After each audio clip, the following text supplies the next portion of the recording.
Meghan Markle felt humiliated on Prince Harry's most recent UK trip, and that the trip turned into a nightmare, forcing Markle and her children to return home to California. She goes on and on and on, sending things around until the person starts feeling, okay, I might do it, or oh look, I don't want to upset her too much. You know, poor thing, she's always so sad. That's it. If Meghan wants to send her stuff, it's going straight in the bin. An 88-year-old war veteran turned away at her gate with a gift still in his hands. A Hollywood A-lister who reportedly bins her jam and ignores every single invitation. A neighborhood full of billionaires that gave her a new nickname, and it is not Duchess. Meghan Markle moved to Montecito for a fresh start, but her new hometown has been serving up one awkward moment after another. Moments so public, so personal, and so brutal that even she could not ignore them. Yesterday, he even goes on a podcast in the UK just before he left the UK. And the host of that show said to him, "What is your title?" And he said, "Prince of England." Probably wouldn't say that. Today we are counting down 10 of them, and the higher we climb, the worse they get. New money energy. Number 10 starts with the whispers. Royal commentator Kinsey Schofield spoke to Fox News in January 2025 and revealed how Montecito residents talk about Meghan behind closed doors. They were going to do a series of public events together. And then Harry did claim, as I said, that he could be the victim of a terror attack. And suddenly, nope, we're going to do everything in private. She said the disdain in the neighborhood is focused primarily on Meghan because to the locals, she gives off new money energy. Then it got sharper. Schofield added that residents do not believe Harry and Meghan are financially literate. Coming from that particular town, this cuts deep. These are old money families, billionaires, and Hollywood legends who have been wealthy for generations and treat discretion as a religion. All of these lies started coming out, but we didn't know that she had told the royal family so many porcupines. Into that world walks Meghan, selling jam, launching lifestyle brands, and filming cooking shows for Netflix. To her neighbors, according to Schofield, she looks like someone who just won the lottery and has no idea what to do with the money. In a town built on quiet wealth, being loud about it might be the one unforgivable sin. But whispers behind closed doors are the gentle version. At number 9, a professional puts his name on it. The expert next door. Barry Maher is a public relations and communications expert who happens to live in Montecito, which makes his verdict uniquely uncomfortable because analyzing public image is literally his profession. Maher said that he and his neighbors never see Meghan and Harry, even though the couple live down the street in a considerably pricier property. In his telling, they are basically invisible. Then he divided the world in two. The people who support the Sussexes, he said, seem to have unlimited tolerance no matter what the couple does. Everyone else is either unimpressed by the traveling soap opera or simply sick of hearing about them. This is not an angry critic with an axe to grind. This is a neighbor with professional training and reputation, calmly explaining that the woman down the road has become exhausting to watch. And when even the PR expert on your street cannot find a generous spin, you have a problem money cannot fix. And how do your neighbors around here view the Duchess? Well, you don't really see her. I don't think they view her at all. I mean, she's added nothing to the neighborhood. And I don't know her. I've never seen her. But I find him very charming. At number 8, that problem stops being about image and starts costing the neighbors something real. The town transformed. According to locals, Meghan did not just fail to win people over. She allegedly made their daily lives worse. A January 2025 Vanity Fair report quoted multiple residents who blamed the Sussexes for driving up housing prices and flooding Montecito with tourists and paparazzi. That matters because Montecito was designed to be quiet. Oprah lives there. Gwyneth Paltrow lives there. Global superstars have coexisted with their neighbors for decades without turning the town into an attraction. One local told the magazine that since the couple arrived, it has become harder to get a table at local restaurants without a reservation because visitors keep showing up to see where the prince and his wife live. The peace and privacy that everyone paid millions for is eroding. And when the residents look for someone to blame, they are not pointing at Oprah. One quick pause, because the top half of this countdown is where it gets personal, including the neighbor who has been rejecting Meghan since 2011. Hit subscribe right now so you never miss these stories. Then let us get to number 7, where a man who knows everyone in town delivers his verdict. The columnist's verdict. Richard Minyards is a longtime Montecito resident and a society columnist for the Montecito Journal, which means his entire job is knowing everyone who matters in that town. In a 2024 German documentary called Harry, the Lost Prince, he said flatly that Meghan is not an asset to the community.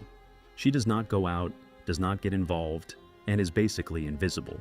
Asked how the neighbors view the Duchess, his answer was devastating in its simplicity. He said they do not really view her at all because nobody ever sees her, and in his eyes she has added nothing to the neighborhood. The twist that makes it sting is that he had nothing but warmth for her husband. He described Harry as quite jolly, charming, the friendly one. Meghan apparently just stays behind the gates. Then, in May 2025, he told OK magazine that Meghan never tried to fit in and does not play the community game. This is not a royal commentator sniping from London. This is a man who lives nearby, someone who has spent years chronicling this community for its own local paper, describing her like a ghost who happens to own a $14 million mansion. If anyone would know whether Meghan ever showed up for her town, it is him, and his answer was no. And at number 6, a national magazine printed something even a society columnist would not say. Page 6 is saying that Harry and Meghan's Montecito neighbors are over them. They are avoiding them, says an area source. No one wants to be seen with them. It's not hate, they said. It's just a growing awareness that they're takers with zero self-awareness. Everyone's exhausted by them. The entitled label. This one does not come from a tabloid.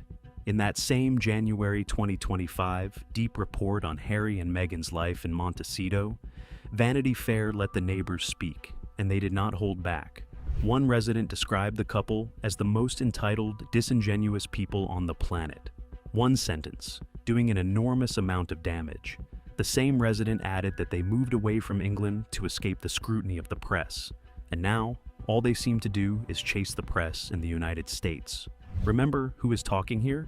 These words come from wealthy people in one of the most exclusive zip codes in America, a place where billionaires and Hollywood royalty are the ordinary residents.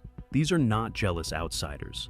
They have seen every flavor of fame and fortune up close, and out of everyone they could have picked, they told a national magazine that Meghan and Harry are the most entitled people they have ever encountered. You would think that is as harsh as a neighborhood gets. Then, at number 5, the same magazine revealed the nickname they use when the cameras are off. The villain nickname? Meghan moved to Montecito to build a new life, a new image, a genuine fresh start. Her neighbors responded by giving her a new title, and it was not Duchess. Multiple residents who spoke to Vanity Fair described the couple as the local villains. One neighbor went further and referred to them as the Prince and the Starlet, a phrase that quietly strips Meghan of her royal identity and recasts her as a minor character in someone else's story. This was not one bitter voice whispering in a corner. The magazine spoke to several different people, and they kept reaching for the same kind of language, independently, again and again. When one neighbor calls you a villain, that is gossip. When a whole neighborhood converges on the same word, that is a verdict. And a verdict has consequences, because at number 4, the neighbors stopped talking about Meghan and started walking away from her. Avoided by neighbors. In March 2026, Page 6 reported that Montecito neighbors are now actively avoiding Meghan and Harry. An area source told the outlet that the neighbors are simply over them and that no one wants to be seen with them anymore. The reasoning was almost surgical. According to the source, it is not hatred. It is a growing awareness that the couple are takers with zero self-awareness and that everyone around them is exhausted. Sit with that word for a second. Exhausted. That is not the language of a fresh feud. That is the language of people who gave someone chance after chance, year after year, who stayed politely quiet through every headline, and finally ran out of patience. Meghan's team reportedly pushed back and insisted she has a wonderful relationship with her neighbors. The neighbors apparently did not get that memo. And if you think being quietly avoided is as cold as Montecito gets, number 3 is the moment a rejection happened face to face, at her own front gate. Jennifer Aniston, who became famous in the TV series Friends, doesn't want a friendship with Meghan Markle. And she has just rejected the fellow actress in the most mortifying manner after moving to Montecito. The veteran's gift. Remember the veteran at the gate from the very start of this video? It is time to tell the whole story. Frank McGinnity, the 88-year-old Navy veteran, lives right beside Meghan and Harry's property. When the couple first moved in, he did what decent neighbors in small communities have done forever. He made them a gift with his own hands, a CD of films about the history of the local area, and he carried it to their gate. The security guard did not even let him speak. He was turned away and told simply that they were not interested. Just like that. No message passed along, no thank you, no chance to introduce himself to the people living a stone's throw from his home. McGinnity later wrote about the encounter in his 2023 memoir, explaining that he was only trying to be neighborly. Picture the scene one more time.